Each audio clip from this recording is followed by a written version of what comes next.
तो फिजिक्स में क्लास में क्या पढ़े थे? Gravitational potential energy, I guess so. तो आज के क्लास में हम बात करेंगे potential energy of a spring की। स्प्रिंग भी मैंने लास्ट क्लास थोड़ा बहुत कुछ बताया था क्या होता है, आज हम उसके बारे में थोड़ा डिटेल में बात करेंगे। तो आज का जो टॉपिक है वो है potential energy of a spring. ठीक है, चलो इस चीज को समझते हैं। मान लो यहां पे एक बॉल है, ठीक है, मैं इसका 3 स्टेजेस बनाऊंगा, पहले देखो और समझो। मान लो एक स्प्रिंग एक मास यहां पे रखा हुआ है, एक बॉडी रखा हुआ है जिसका मास मान लो आपका m है, ठीक है, और इसी के साथ हम क्या करते हैं, हम एक स्प्रिंग को इसके साथ जोड़ देते हैं।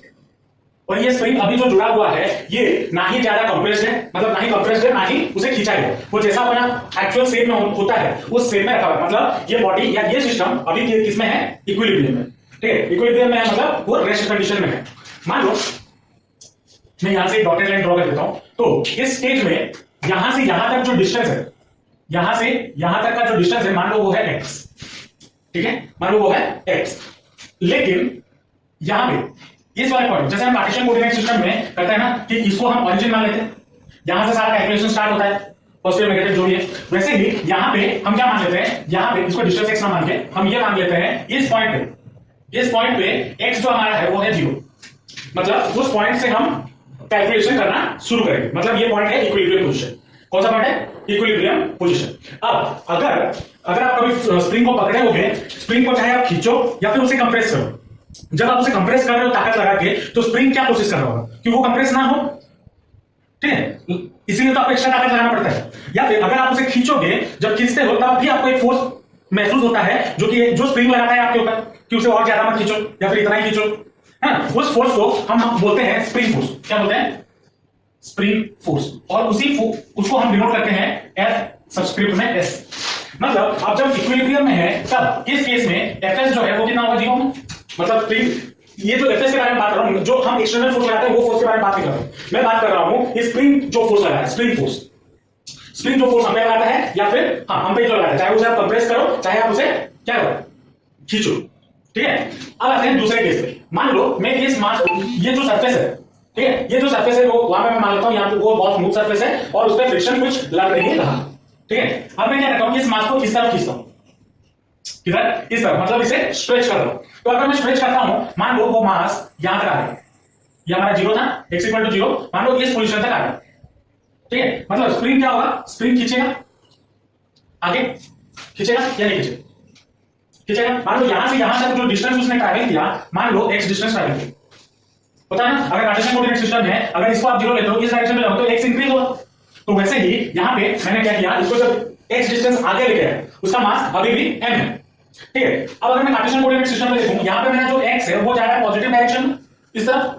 लेकिन हमने ये देखा हुआ है या प्रैक्टिकली एक्सपीरियंस किया हुआ है, जो फोर्स हमारा लग रहा है या फिर जो स्प्रिंग फोर्स है वो किस तरफ जाने की कोशिश करेगा, वो इक्विलिब्रियम में जाने की कोशिश करेगा ना। तो Fs जो होगा वो किस डायरेक्शन में लगेगा, इस डायरेक्शन में लगेगा, नहीं। तो Fs यहां पे क्या हो जाएगा, नेगेटिव होगा या नहीं। अगर मैं x मतलब पॉजिटिव में उसको लेके जाता हूं, डिस्टेंस बढ़ाता हूं, तो Fs हमारा कितना लगेगा, इस तरफ, जो कि नेगेटिव। अब अगर मैं इस कंडीशन में, मतलब इक्विलिब्रियम कंडीशन से इसको अंदर पुश करता हूं, मान लो मैंने यहां पे लिया, ये होता है यहां पे x = क्या है, 0, और जब मैं यहां पे लाया, मान लो मैंने इधर v - x डिस्टेंस ट्रैवल कराया है, तब स्प्रिंग क्या होगा, सिकुड़ जाएगा या कंप्रेस होगा नहीं। उस टाइम पे जो स्प्रिंग फोर्स होगा वो किस डायरेक्शन में लगा होगा, इस डायरेक्शन में लगा होगा, ताकि वो इक्विलिब्रियम में आ जाए। लगा होगा या नहीं लगा होगा। अब यहां पे हमने ये तो प्रैक्टिकली हमने देखा, लेकिन इस चीज को स्टडी किए थे हुक साहब, ठीक है, और उन्होंने बोला था कि Fs जो है वो डायरेक्टली प्रोपोर्शनल है आपका x के साथ। मतलब आप जितना इसको कंप्रेस करोगे या फिर जितना आगे लेके जाओगे, स्ट्रेच करोगे, ये जो फोर्स है वो धीरे धीरे बढ़ता हुआ जाएगा। और एक टाइम ऐसा आएगा कि आप उसको कंप्लीट प्रेस करने के बाद और फर्दर प्रेस नहीं कर पाओगे, या फिर एक टाइम ऐसा आएगा जहां पे आप उसको स्प्रिंग को पूरा खींचने के बाद भी उसके बाद और उसे खींच नहीं पाओगे, है ना। और उसी फोर्स को हुक साहब ने डिस्क्राइब किया था, जो Fs है वो आपका प्रोपोर्शनल है x के साथ। अब इस प्रोपोर्शनलिटी कांस्टेंट को हटाने के लिए हम क्या करते हैं, कांस्टेंट मल्टीप्लाई करते हैं हमेशा। तो Fs हमारा कितना हो जाएगा, और Fs हमारा कितना हो जाएगा, kx के बराबर हो जाएगा। k क्या है, एक प्रोपोर्शनलिटी कांस्टेंट है। लेकिन हम यहाँ पे क्या देख रहे हैं, जब x को मैं पॉजिटिव में लेके जाता हूँ, Fs हमारा क्या हो जाता है, नेगेटिव। और अगर मैं x को नेगेटिव में लेके जाता हूँ, Fs मेरा क्या हो जाता है, पॉजिटिव। हो जाता है ना। तो यहां पे हम ये भी और एक माइनस साइन जोड़ दिया। माइनस साइन क्यों जोड़ा गया? क्योंकि जो फोर्स है या स्प्रिंग फोर्स है it acts in the opposite direction. Opposite direction of what? Opposite direction of the displacement. अगर मैं आगे इसको आगे लेके जाता हूं तो फोर्स हमारा पीछे लगेगा। कौन सा फोर्स? स्प्रिंग फोर्स पीछे की ओर लगेगा, ठीक है। और इस के को हम बोलते हैं, के जो है उसको हम बोलते हैं स्प्रिंग कांस्टेंट। क्या बोलते हैं? Spring constant. और इसका जो यूनिट है या एसआई यूनिट है वो होता है न्यूटन पर मीटर, ठीक है। अब इस के स्प्रिंग कांस्टेंट से के से हमें पता कैसे चलेगा? अब आप देखे होंगे आपको पेन में मैंने आपको स्प्रिंग दिखाया। स्प्रिंग कई तरीके के होते हैं। पेन में आपको स्प्रिंग दिखाया, साइकिल में आपका सकपचर है, स्प्रिंग है, या सीट के नीचे होता है स्प्रिंग, होता है ना। गाड़ी में भी होता है, ट्रेन में भी होता है। ट्रेन के नीचे अगर देखोगे चक्का जहां पे होगा वहां पे मोटे मोटे स्प्रिंग होते हैं। आप ये पेन वाले स्प्रिंग को लेके हाथ से ऐसे दबा सकते हो या कुछ कर सकते हो। मैं आपको बाइक का स्प्रिंग जो सकपचर है या सब एब्जॉर्बर जैसे हम बोलते हैं उसको लेके आओ और आपको दूं, क्या आप उस स्प्रिंग को हाथ से पुश या पुल कर सकते हो? कर सकते हो, लेकिन ज्यादा फोर्स लगेगा। अब उसी जगह में अगर ट्रेन का सकपचर जो है वो लेके आ जाओ, या फिर जो 10 चक्के बड़ा ट्रक होता है उसका सकपचर लेके आओ, आप उसके ऊपर खड़े होकर कूदोगे भी ना, कभी वो बेल्ट भी नहीं पीछे। तो इससे ये हमें क्या पता चलता है? ये जो के है या जो स्प्रिंग कांस्टेंट है, इससे हमें पता चलता है कि स्प्रिंग हमारा कितना सॉफ्ट है या कितना हार्ड है, ठीक है। अगर के हमारा बड़ा होता है, अगर के इज बहुत बड़ा होता है, के इज लार्ज, तो हम क्या बोलते हैं? Spring is very stiff. और अगर हमारा के जो है वो बहुत छोटा होता है या कम होता है तो हम क्या बोलते हैं? स्प्रिंग इज सॉफ्ट, ठीक है। समझे या नहीं समझे? अब यहां पे मान लो मैं इस जो बॉडी है, यहां इस बॉडी को यहां से यहां तक जो लेके आया हूं ना, या इस केस में, या फिर इस केस में बात करो, बॉडी को मैं यहां से इस तरफ खिसका आया हूं या पुश किया हूं, क्या हूं या नहीं क्या हूं? मतलब कुछ ना कुछ वर्क डन तो हो रहा होगा ना। Work done by whom? By the spring force. मान लो जो work done of the work done, हम ये मान के चलते हैं, let work done by the spring force done by FS for a small distance. मान लो एक छोटा सा डिस्टेंस dx के लिए हम वर्क डन निकाल रहे हैं, ठीक है। तो dx के लिए वर्क डन अगर निकालेंगे तो क्या हो जाएगा? dw, छोटा सा डिस्टेंस के लिए छोटा सा work done, dw will be equal to कितना? वर्क डन इक्वल क्या होता है? फोर्स इनटू डिस्टेंस या डिस्प्लेसमेंट। तो fs इनटू क्या हो जाएगा? dx होगा या नहीं होगा?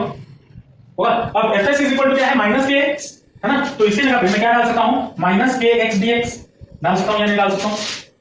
डाल सकता हूं। अब मान लो ऑब्जेक्ट इस पोजीशन से इस पोजीशन तक आया या फिर इस पोजीशन से इस पोजीशन तक आया, ठीक है। मान लो मैं इस पोजीशन को इनिशियल नाम दे देता हूं आई और इस पोजीशन को मैं नाम दे देता हूं फाइनल,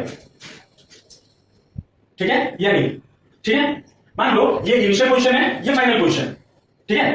तो dw या टोटल वर्क डन मेरा कितना हो जाएगा?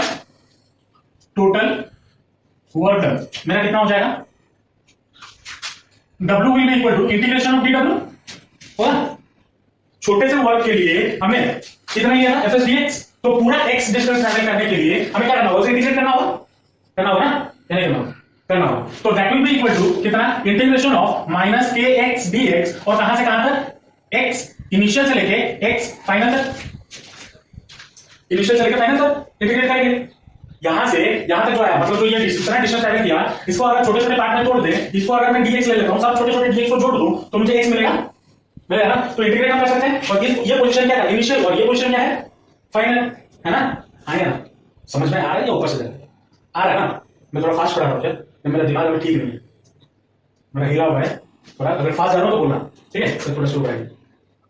तो ये क्या हो जाएगा? w will be equal to integration of minus kx dx, initial position से लेके फाइनल पोजीशन तक, होगा या नहीं? अब यहां पे हमारा माइनस और के हमारा कांस्टेंट है, स्प्रिंग कांस्टेंट, तो कांस्टेंट टर्म बाहर आ जाएंगे, तो that will be equal to minus k बाहर आ गया और इंटीग्रेशन ऑफ x dx, और कहां से कहां तक? x इनिशियल से x फाइनल तक, होगा या नहीं होगा? तो that will be equal to minus k x square by 2, इसका इंटीग्रेशन का फार्मूला मैंने बताया होता है x to the power n + 1 by n + 1। तो x टू द पावर 1 है तो 1 + 1 2 बाय n + 1 1 + 1 2, और कहां से कहां तक? x इनिशियल से लेके x फाइनल तक, ये होगा। और इस टाइप ऑफ इंटीग्रेशन को सॉल्व करने के लिए क्या बोला था? Upper limit minus lower limit, तो that will be equal to minus के xf का square by 2 minus of minus upper, अच्छा इसको ऐसे करो, माइनस के को बाहर रखो, xf का स्क्वायर बाय 2 माइनस xi का स्क्वायर बाय 2, ये होगा अपर लिमिट माइनस लोअर लिमिट, हो गया नहीं? इसको अगर हम मल्टीप्लाई करते हैं या फिर थोड़ा सजा के लिखते हैं तो क्या हो जाएगा 1/2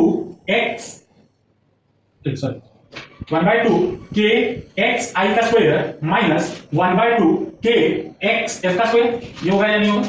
और ये हमारा क्या निकला? Work done by F S निकला, work done by F S in bringing from equilibrium to some distance X in travelling. तो वर्क डन हमारा कितना निकल गया? क्या इतना। अब अगर मैं ये मान के चलता हूं कि यहां पे जो इनिशियल पोजीशन है ये इक्विलिब्रियम है, ठीक है, इनिशियल पोजीशन में ये इक्विलिब्रियम में है, तो अगर इक्विलिब्रियम में है मैं यहां पे मान लेता हूं, मान लो यहां पे जो पोटेंशियल एनर्जी होगा इसका वो क्या होगा? 0। ठीक है, अब हमेशा ऐसा तो नहीं है, क्योंकि मैं यहां पे 0 क्यों लिया? क्योंकि इसको इक्विलिब्रियम में है और ये स्प्रिंग अपना आराम इक्विलिब्रियम में है। लेकिन अगर मैं ऐसा करता, पहले इसको कंप्रेस करता, मतलब ये सारे कंडीशन यहां से यहां तक अगर आते हैं, पहले इसको स्ट्रेच करता, फिर इसको इधर लेके आता, तब इनिशियल और फाइनल पोजीशन अलग अलग होता और एनर्जी भी अलग अलग होता। लेकिन एज बिकॉज ये इक्विलिब्रियम से इधर तक मैं ला रहा हूं, तो यहां पे पोटेंशियल एनर्जी या U एट इनिशियल पोजीशन मेरा क्या हो जाएगा? 0 होगा, और U फाइनल मान लो कुछ होगा, एक होगा U है। तो अगर मैं उसको वहां पे डालूं, क्योंकि वर्क डन जो होता है वो तो पोटेंशियल एनर्जी तो होता है स्प्रिंग का या कोई भी ऑब्जेक्ट का, तो अगर हम यहां पे बात करें potential energy U will be equal to कितना? ये हो गया 0 पोटेंशियल एनर्जी, तो कितना हो जाएगा? -12 के एक्स का स्क्वायर होगा या नहीं होगा? होगा या नहीं होगा? ये आपका potential energy of the spring है, potential energy of the spring. समझ में आया या नहीं आया? लिख लो। यहां पे तो हम बात कर रहे थे किसके लिए? कि work done by the spring force. ठीक है, देखो यहां पे हम मैं और एक दूसरा फोर्स लेकर आए जो कि हमने लगाया हुआ है, लेकिन हमने अभी तक उसके बारे में बात नहीं की। यहां पे ये बॉडी जो है वो है इक्विलिब्रियम में, है ना? अब इस बॉडी को ये इस पोजीशन तक कैसा है? जब तक मैं फोर्स ना दूं, एक्सटर्नल कोई फोर्स ना दूं, तब तक ये यहां तक थोड़ी आ जाएगा, नहीं ना? मुझे इस तरह इधर लाने के लिए या फिर इधर लाने के लिए आइदर उस पे एक्स्ट्रा फोर्स देना होगा, आइदर उसे खींचना होगा या फिर कंप्रेस करना होगा या नहीं होगा? तो अब यहां पर मैं जो एक्सटर्नल फोर्स दे रहा हूं, ठीक है, इस पर मैं जो एक्सटर्नल फोर्स दे रहा हूं वो फोर्स ना जाए। अगर थोड़ा हम प्रैक्टिकल एग्जांपल लेके बात करें, अगर मैं इस बॉडी को यहां से खींच के इधर लेके आया स्प्रिंग को, मान लो अगर आपके पास रबर होगा तो आप घर पे जाकर देखना, जो रबर बैठा बताता हूं ना, अब उसको जब ऐसे लेके खींच के लाता हूं, मान लो मैं इधर इसको इधर खींच के लेके आया, ठीक है, अब अगर मैं इसको इस पोजीशन से छोड़ दूं तो क्या ये बॉडी जाके वापस इसी जगह पे एक्यूरेटली रह जाता है? नहीं, ये थोड़ा आगे चला जाता है, फिर क्या होता है? फिर ये फिर से आगे आता है, लेकिन उतना आगे नहीं आता जितना तक मैं पहले खींचा हुआ था, थोड़ा कम आगे आता है, फिर पीछे जाता है, फिर थोड़ा कम पीछे जाता है, फिर धीरे धीरे ऑसिलेशन करते हुए वो यहां पे आके पहुंचता है। वो क्यों होता है? क्योंकि जब मैं इसको ऐसे आगे खींचता हूं तो स्प्रिंग फोर्स क्या चाहेगा? इसको इक्विलिब्रियम में लाने के लिए, लेकिन ड्यू टू इनर्शिया हमने पढ़ा हुआ है लॉज ऑफ मोशन में, इनर्शिया ऑफ मोशन की वजह से ये थोड़ा आगे चला जाता है। जब थोड़ा आगे चला गया, फिर से स्प्रिंग फोर्स क्या बोलेगा कि नहीं मुझे इसे इक्विलिब्रियम में लाना है, तो वो फिर से एक्स्ट्रा फोर्स लगाएगा, तो फिर से इस ब्लॉक को आगे ले जाएगा, फिर से, लेकिन ड्यू टू वही same reason, due to inertia ये फिर से आगे आ गया, तो ऐसे करते करते ये अपनी जगह पे आके पहुंचता है। ठीक है, अच्छा यहां पे ये जो माइनस साइन में आपको यहां पे दिख रहा होगा, ये जो माइनस साइन आपको यहां पे दिख रहा है, ये माइनस साइन क्या डिपिक्ट करता है? ये माइनस साइन डिपिक्ट करता है कि जो स्प्रिंग फोर्स है वो नेगेटिव डायरेक्शन में लगता है एज कंपेयर टू आप जिस डायरेक्शन में मोशन कर रहा है। लेकिन अगर आप अपना खुद का फोर्स लगा रहे हो, अब इस बात को थोड़ा समझना इन टर्म्स ऑफ एनर्जी, ठीक है, मैं अगर इसको आगे लेके आ रहा हूं, मैंने जो फोर्स दिया वो फोर्स इस स्प्रिंग में मैं इसको आगे कब लेके आ सकता हूं? जब मेरा वाला जो फोर्स होगा वो इस एफएस से या स्प्रिंग फोर्स से ज्यादा होगा, तभी मैं इसको आगे लेके आ सकता हूं ना। अगर मेरा वाला फोर्स कम हुआ as compared to this FS, तो क्या होगा? ये बॉडी आगे आएगा ही नहीं, है ना, क्योंकि एफएस को खींच के रखना हो। तो ये आगे तभी आ सकता है जब मेरा वाला जो फोर्स है वो इस एफएस से ज्यादा हो या फिर उससे बराबर हो, इक्वल हो, तभी ये बॉडी आगे आएगा ना। और जब मान लो मैंने उससे ज्यादा फोर्स लगा लिया और इसको आगे लेके आ गया, ठीक है, आगे लेके आ गया, तो मैंने जो फोर्स लगाया, जो एक्स्ट्रा फोर्स मैंने लगाया, वो एक्स्ट्रा फोर्स या एक्स्ट्रा एनर्जी, फोर्स एनर्जी का फॉर्म है, एक्स्ट्रा जो एनर्जी वो इस स्प्रिंग में स्टोर हो जाएगा in terms of potential energy. होगा या नहीं होगा? क्योंकि एनर्जी तो कभी हम इस एक फॉर्म से दूसरे फॉर्म में कन्वर्ट कर सकते हैं, ना ही हम उसे क्रिएट कर सकते हैं, ना ही उसे डिस्ट्रॉय कर सकते हैं। तो मैंने जो एक्स्ट्रा एनर्जी लगाया वो इस स्प्रिंग में स्टोर हो गया in the form of potential energy. तो जो मैंने पोटेंशियल एनर्जी या मेरे वजह से जो फोर्स या स्प्रिंग में जो चेंजेस आए, that will be equal to what? That will be also equal to क्या? हाफ के स्क्वायर, लेकिन वहां पे माइनस साइन नहीं हो। समझे या नहीं समझे? समझ में आया या नहीं आया? पक्का दिमाग में घुसा? चलो क्लियर इतना ये भी समझ। अच्छा यहां पे हमने और एक चीज मैंने बोला कि ये ऑसिलेट करेगा, ये भी मैंने बोला। तो जो ऑसिलेट करेगा ये कंटिन्यूअसली, या जब मैं इसको छोड़ दूंगा स्प्रिंग को, तो ये ऑसिलेट जो रहेगा, ये ऐसा ऑसिलेट क्यों कर रहा है, ये जाके उधर ही क्यों नहीं रहेगा? हाँ, इनर्शिया की वजह से। और दूसरा क्या रीजन है? कंजर्वेशन ऑफ एनर्जी, मतलब कंजर्वेशन ऑफ एनर्जी के फॉर्म। और उसी चीज को अभी हम प्रूव करेंगे कि क्या ये जो स्प्रिंग फोर्स है वो कंजर्वेशन ऑफ एनर्जी को फॉलो करता है या नहीं करता। तो कंजर्वेशन ऑफ एनर्जी को प्रूव करने के लिए लास्ट क्लास में हम जब ग्रेविटेशन का किए थे तो हमने क्या किया था, बॉल को ऊपर से फेंका था और उसको 3 पोजीशन में हमने उसका काइनेटिक एनर्जी, पोटेंशियल एनर्जी निकाला था और उसको ऐड किया था और हमें हर जगह पे सेम मिल रहा था। तो यहां पे भी हम वही चीज करेंगे, ठीक है? ठीक है, मान लो यहां पे ये जो स्प्रिंग है, ठीक है, मैं इसको आगे ले गया और इतना आगे ले आया कि अगर मैं उससे और थोड़ा आगे लेके जाऊं तो ये स्प्रिंग टूट जाएगा। ये स्प्रिंग और स्प्रिंग के हालत में नहीं रहेगा।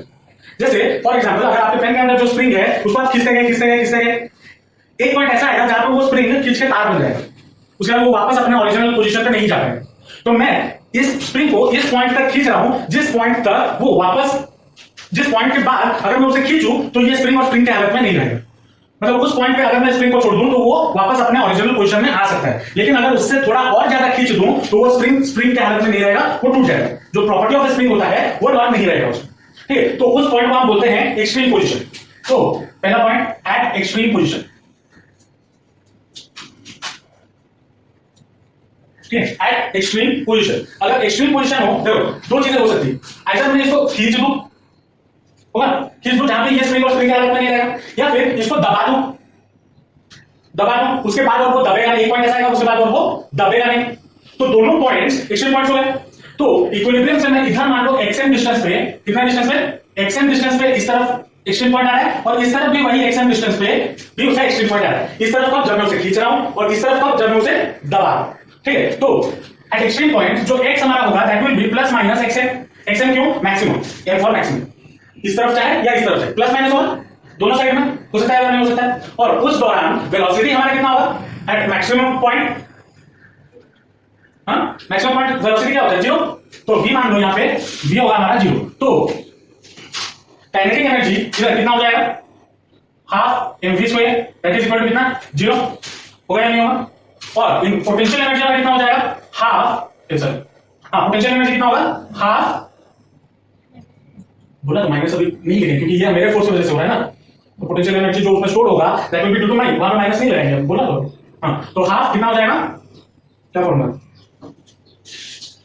हाफ के एक्सएम, ये होगा या नहीं होगा, और होगा या नहीं होगा, हाफ के एक्स, एक्स यहां पे मैक्सिमम है तो एक्सएम हमारा क्या होगा, एक्सएम में इसका मैग्नीट्यूड निकाल लो, पॉजिटिव हो या नेगेटिव। हाँ सर, इसका स्क्वायर, स्क्वायर क्यों, फॉर्मूला क्या बोला था, हाफ के स्क्वायर, हाँ सर स्क्वायर, ये होगा। तो eight extreme points potential energy हमारा कितना है, मैक्सिमम, मैक्सिमम है या नहीं। अगर मैं इन दोनों को ऐड करता हूं, तो मुझे क्या मिलेगा, half K x M square मिलेगा या नहीं मिलेगा, मिलेगा। अब आते हैं सेकंड पॉइंट पे, जब कोई भी इंटरमीडिएट पॉइंट, मतलब अगर एक्स फ्री, मान लो यहां पे उसका एक्सएम आ रहा है लेकिन मैं ऑब्जेक्ट को यहां पे रख रहा हूं, कोई भी इंटरमीडिएट पॉइंट, मतलब अगर यहां पे या फिर मान लो यहां पे उसका एक्सएम आ रहा है, मैं इधर रखता हूं बॉडी, दबाते हो या खींचते हो, समझे इंटरमीडिएट पॉइंट क्या है, नहीं समझे। अगर मैं मान लो इसको इधर से इधर तक लाता हूं तो ये हो गया उसका मैक्सिमम, उससे ज्यादा खींचा तो टूट जाएगा। इसको अगर यहां तक लेके आता हूं, इतना ही दबा सकता हूं, उसके बाद और दबा नहीं सकता, वो भी मैक्सिमम हुआ। मैं अगर जब खींचते वक्त मैक्सिमम में ना ले जाके उसके बीच में कहीं एक पोजीशन पे रख दूं, या फिर दबाते वक्त मैं पूरा एंड तक ना दबा के मैं बीच में कहीं तो एक रख दूं, तो वो इंटरमीडिएट पॉइंट होगा। तो एट इंटरमीडिएट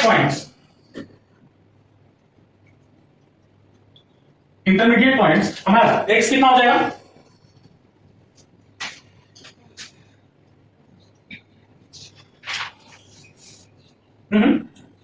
क्या x/2, चलो मैं आधे पे ना रखे थोड़ा आगे ले जाओ तो भी हो सकता है ना, कहीं पे भी रख सकता हूं, किसी भी पोजीशन के बारे में बात करो, ठीक है। तो यहां पे जो काइनेटिक, देखो जब ये स्प्रिंग इधर होगा, ठीक है, इसमें काइनेटिक एनर्जी भी होगा और पोटेंशियल एनर्जी भी होगा। इस पोजीशन में, इस पोजीशन की बात करो या इस पोजीशन की बात, दोनों पोजीशन में काइनेटिक एनर्जी भी होगा और पोटेंशियल एनर्जी भी होगा या नहीं होगा। तो टोटल एनर्जी मेरा कितना हो जाएगा, kinetic energy plus potential energy, होगा या नहीं होगा। अब टोटल एनर्जी हमारा कितना होता है, टोटल एनर्जी मैंने देख लिया half K x M square, या फिर अगर हम इसके बारे में बात ना करें, टोटल एनर्जी क्या होगा, इसको अगर यहां पे लेके आ जाओ तो उसमें टोटल एनर्जी कितना है, half K x M square है ना, टोटल एनर्जी तो उसमें उतना ही है, तो हाफ के XM square will be equal to kinetic energy कितना हो जाएगा हाफ एमवी स्क्वायर होगा ना, half MV square plus potential energy कितना होगा, मानो कोई भी पोजीशन एक्स पे रख दिया गया तो हाफ के एक्स पे होगा या नहीं। तो इस दौरान हमारा जो काइनेटिक एनर्जी है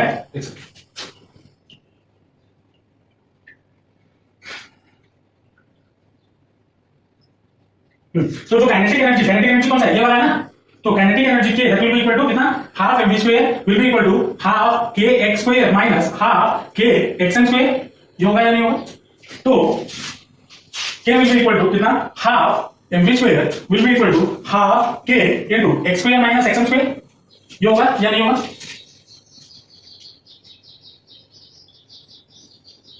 गलत चीज है, यहां पे एक्सएम होगा, यहां पे एक्सएम, इसको इधर रखे, इसको इस तरफ लिखेंगे ना, तो ये माइनस ये होगा, तो यहां पे ये हो जाएगा XM square minus X square, ये होगा। तो वेलोसिटी मेरा कितना हो जाएगा, v will be equal to half m उस तरफ चला जाएगा तो हाफ हाफ गेट्स कैंसिल, तो k XM square minus X square by m का रूट होगा या नहीं होगा, होगा या नहीं होगा, होगा। अब अगर हम आ जाए एट इक्विलिब्रियम पोजीशन में मतलब कौन सा, जब वो इसी पोजीशन में है, पहला पोजीशन क्या था मैक्सिमम या एक्सट्रीम पोजीशन, बीच में आए हम इंटरमीडिएट पोजीशन। अब अगर स्प्रिंग को मास के साथ जोड़ के उसको इक्विलिब्रियम पे रख दिया गया तो एट इक्विलिब्रियम हमारा कितना हो जाएगा, एट इक्विलिब्रियम x हमारा कितना होगा 0 होगा या नहीं होगा।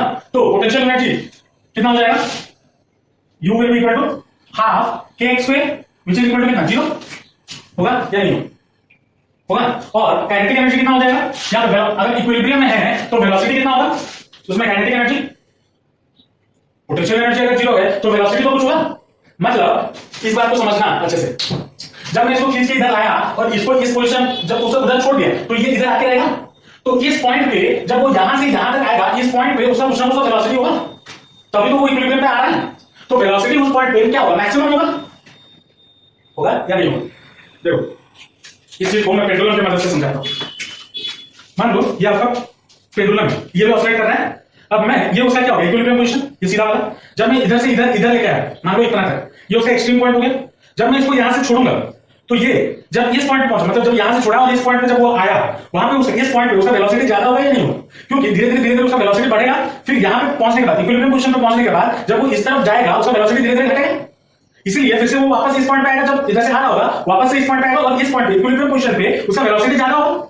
वही चीज मैं स्प्रिंग पे बता रहा हूं। अगर मैं इसको यहां से इधर तक लेके आया खींचा फिर इसको छोड़ दिया तो ये जब इस पॉइंट पे जब इक्विलिब्रियम पे आएगा उसका वेलोसिटी क्या होगा मैक्सिमम, और ड्यू टू इनर्शिया वो थोड़ा पीछे चला जाएगा, चला जाएगा नहीं चला जाएगा, चला जाएगा। तो जब धीरे धीरे वो पीछे जाएगा उसका वेलोसिटी क्या हो जाएगा, कम हो जाएगा, और इसीलिए वो एक पॉइंट पे जाके रुक जाएगा, फिर से और आगे जाने की कोशिश करेगा, इधर रुक गया फिर और आगे जाएगा, उस टाइम पे वेलोसिटी यहां पे क्या होगा मैक्सिमम, ज्यादा बढ़ रहा होगा वेलोसिटी। लेकिन ग्रेजुअली धीरे धीरे वेलोसिटी घट के फिर से 0 हो जाएगा, वो इक्विलिब्रियम पे आ जाएगा।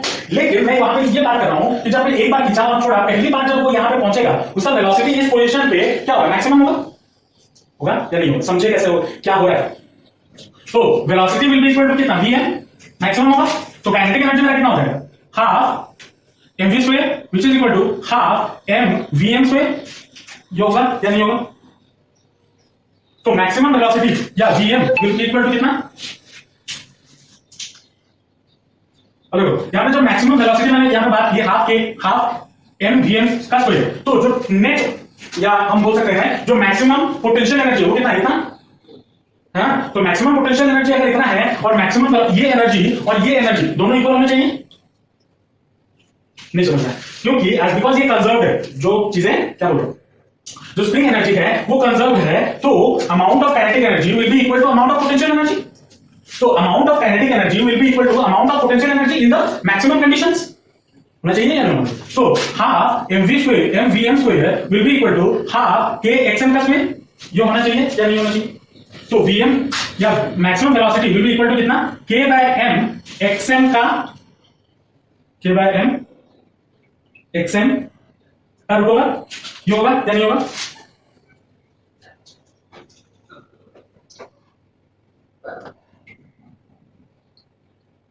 होगा या नहीं होगा। अब अगर मैं यहां पे तीनों केसेस में देखूं, अगर मैं सबको ऐड करते हुए चलूं तो जो total energy in the spring है वो क्या है कांस्टेंट है, है। यहाँ पे अगर दोनों को ऐड कर दूं तो हाफ kx स्क्वायर मिलेगा, kx स्क्वायर m मिलेगा। यहाँ पे भी अगर मैं दोनों को ऐड कर देता हूं तो मुझे टोटल एनर्जी कितना मिलेगा, ये v स्क्वायर है, ये x स्क्वायर है। अगर मैं मान लूं यहाँ पे जितना काइनेटिक एनर्जी होगा उतना पोटेंशियल एनर्जी होगा, तो ये भी हमारा क्या हो जाएगा, half kx m plus square के बराबर हो या नहीं हो। यहाँ पे भी हाफ kx m स्क्वायर के बराबर है। और इक्विलिब्रियम में भी अगर हम देखें तो इनको अगर ऐड करो काइनेटिक एनर्जी और पोटेंशियल एनर्जी, तब मुझे क्या मिलेगा, हाफ kx m स्क्वायर। तो तीनों केसेस में वो कांस्टेंट है या नहीं है, टोटल एनर्जी कांस्टेंट है या नहीं है या नहीं है, पक्का।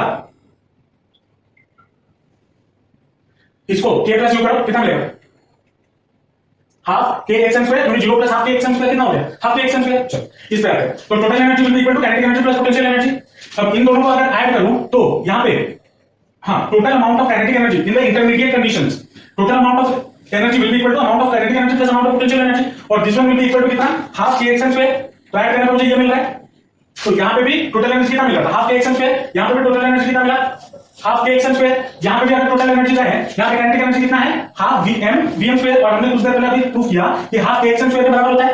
तो 0 plus half kx m square कितना हो गया, हाफ kx m स्क्वायर। तो तीनों कंडीशन में जो काइनेटिक एनर्जी या जो स्प्रिंग कांस्टेंट, जो टोटल एनर्जी है इन द स्प्रिंग वो क्या है, कांस्टेंट है। लेकिन तीनों कंडीशन में वेलोसिटी अलग अलग है स्प्रिंग का।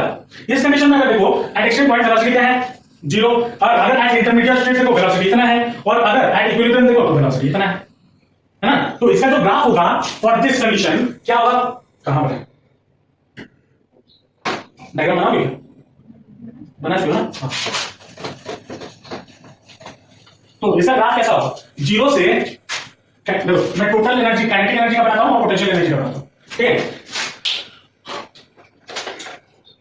काइनेटिक एनर्जी क्या हो रहा है, 0 से एक्सट्रीम पॉइंट ना, इंटरमीडिएट और इक्विलिब्रियम। इक्विलिब्रियम में काइनेटिक एनर्जी कितना था, कितना मैक्सिमम है ना, फिर धीरे धीरे घटा, फिर 0 हो गया या नहीं हो गया।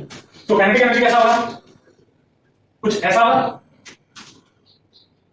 0 पे था, ये काइनेटिक एनर्जी है, ठीक है। काइनेटिक एनर्जी होगा, ये आपका ये एक्सिस आपको रिप्रेजेंट करता है xm, और ये रिप्रेजेंट करता है आपका एनर्जी, ठीक है। तो ये प्लस xm, ये माइनस xm, ठीक है। अगर मैं इस तरफ पॉजिटिव की ओर इंक्रीज करूं तो potential energy, sorry kinetic energy क्या है, 0, मतलब धीरे धीरे 0 होते हुए आएगा, 0 पे पहुंचा। इंटरमीडिएट पे कहां पे था, पहले पे कुछ उसका वैल्यू था हाफ m स्क्वायर, और पहले उसका क्या था, मैक्सिमम था, मतलब एट इक्विलिब्रियम, है ना। तो काइनेटिक एनर्जी यहां से ऐसा है। और वही सेम चीज जब अगर मैं यहां पे जो हम बात कर रहे थे उसको हम स्ट्रेच कर रहे थे, लेकिन अगर कंप्रेशन की बात करें तब भी कोई यही चीज होगा या नहीं होगा। लेकिन अगर हम पोटेंशियल एनर्जी की बात करें, पोटेंशियल एनर्जी का ग्राफ कैसा होगा, देखो जब काइनेटिक एनर्जी 0 है पोटेंशियल एनर्जी मैक्सिमम है, मतलब काइनेटिक एनर्जी जब 0 है पोटेंशियल एनर्जी कहां होना चाहिए, यहां पे होना चाहिए ना। और जब काइनेटिक एनर्जी मैक्सिमम है तो पोटेंशियल एनर्जी क्या है, 0 है, मतलब कुछ ऐसा होना चाहिए। और इसको अगर हम नेगेटिव साइड पे ले जाए तो इधर होगा या नहीं होगा। ये आपका ग्राफ डिपेंड करता है, ये बताता है conservation of energy of elastic spring, समझे या नहीं। पक्का पूरा बात क्लियर हुआ, दिमाग में घुसा। बहुत ही इंपॉर्टेंट टॉपिक है, इसके रिगार्डिंग बहुत क्वेश्चंस बनते हैं, चाहे आप जेई में चले जाओ, नीट में चले जाओ, कहीं पे भी चले जाओ। और हाँ, ये बात भी मैं तुम लोगों से करना चाहता था, अभी हर जगह न्यूज खोलोगे या कहीं पे कुछ भी सोशल मीडिया खोलोगे तो ये आ रहा है कि ओडिशा का एक लड़का 720 से 720 लाया नीट में, है ना। तो घर में अभी प्रेशर डालेंगे तुम लोगों पे, ये पक्की बात है, ये मेरे साथ भी हुआ है, ठीक है। चिल रहो, ज्यादा टेंशन मत लेना, ज्यादा प्रेशर लोगे काम नहीं करेगा। 3 इडियट्स देखो ना, 3 इडियट्स में अमेरिका क्या बोलता है, ये दिमाग है, प्रेशर कुकर नहीं है। प्रेशर लो, प्रेशर दिया जाए, देखो ये सोसाइटी का एक पार्ट है कि हमें प्रेशर मिलेगा, ठीक है, लेकिन इतना भी नहीं कि दिमाग फट जाए। और तुम अगर यही दिन भर सोचते रहोगे कि अगर नीट में अच्छा करना है, एंट्रेंस क्वालिफाई करना है, एंट्रेंस क्वालिफाई करना है, तो अपने पढ़ाई पे कब कॉन्सेंट्रेट करोगे। तो उन सब चीजों को दिमाग से हटाओ और पढ़ाई पे कॉन्सेंट्रेट करो।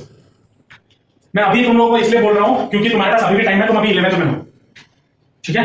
11th पढ़ोगे, 12th पढ़ोगे, अच्छे से पढ़ो, रिजल्ट के बारे में चिंता मत करो। अगर तुम अच्छे से अपना बेसिक्स क्लियर कर लोगे, मैं लिख के देता हूं, कोई भी ऐसा नहीं है या ऐसा कोई भी एग्जाम नहीं है जिसको तुम क्वालिफाई नहीं कर पाओ। अपना मेहनत करते हो, किसी और को देख के अपना दिमाग मत खराब करो, ठीक है। चलिए, मेरा दिमाग इसलिए उसी की वजह से भी खराब है, ये समझ में आया, पक्का लिख लो। इसके बहुत अच्छे अच्छे न्यूमेरिकल्स बनते हैं, इसका जो न्यूमेरिकल्स होगा वो हम मंडे को करेंगे एंट्रेंस के लेवल पर, ठीक है। एंट्रेंस लेवल का क्वेश्चन हम मंडे पूरा एक क्लास इसके स्प्रिंग कांस्टेंट के बेसिस पर हम न्यूमेरिकल्स करेंगे पूरा, ठीक है। चलो मिलते हैं नेक्स्ट क्लास।